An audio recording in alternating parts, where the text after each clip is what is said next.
खेतों में बीज बोता है और सुई धागा से सिल देता है। कुत्ता बकरे के सिंग को ही हल बना डाला है। मुर्गियाँ तो खेतों में डांस करती हैं। अच्छा। इल्ली ने गड्ढा किया और चिड़ियों ने उसमें बीज डाला।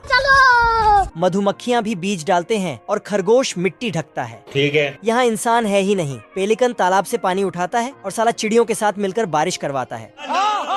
बारिश होते ही अचानक फसल बड़े बड़े हो जाते हैं और साला तुरंत उसमें मकई आ जाता है। ये टमाटर भी कुछ ही सेकंड में बड़े होके पक जाता है, बिल्कुल 5G के स्पीड जैसा। बवाल चीज है बे। बकरी आती है और मकई तोड़ के ले जाती है। खाया क्यों नहीं? 2 कालू बतख तरबूज ले जा रहा है, लेकिन अपने पेट में भरकर। खेत का पुतला उठता है और बोलता है, सिस्टम पार देंगे। मतलब धान काटने लगता है। अच्छा।